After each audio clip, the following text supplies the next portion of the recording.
All right, so here I have this little activity here with all of our equations. So calculate the collisional frequency and mean free path, assuming a 100% nitrogen environment at room temperature. And so I set that up on Mathematica right here. And you can see what I've got going here. I'm calculating the reduced mass. And now in this case, I wanted to just use the simple molar mass of nitrogen, 0.028 kilogram per mole.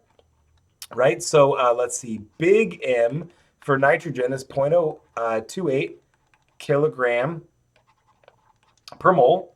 And so as a result, instead of using K Boltzmann, I'm using R that you can see right there, okay?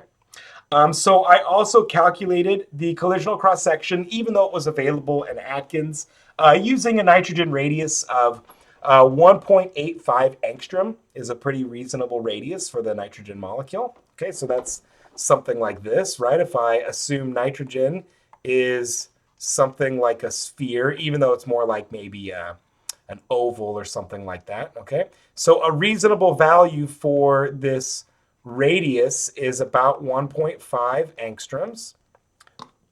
So that's where that number comes from. And then so I've got the mean free path calculation. I've got the frequency of collisions calculation. And here are the numbers that I get. And I'll write those down. Okay.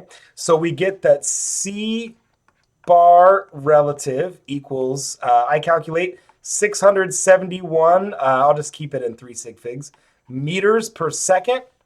Lambda, so that's 6.67 times 10 to the minus 8. That's the same as 66.7 nanometers, which is about what it's observed to be. It's observed to be around 65 nanometers. So we did pretty good on the calculation there.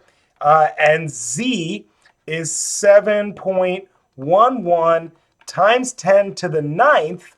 And remember, that's a frequency, so that's 1 over seconds. Okay. So in other words, there's a collision right now as I'm sitting here speaking. 7 billion collisions every second. So that's quite impressive when you think about it.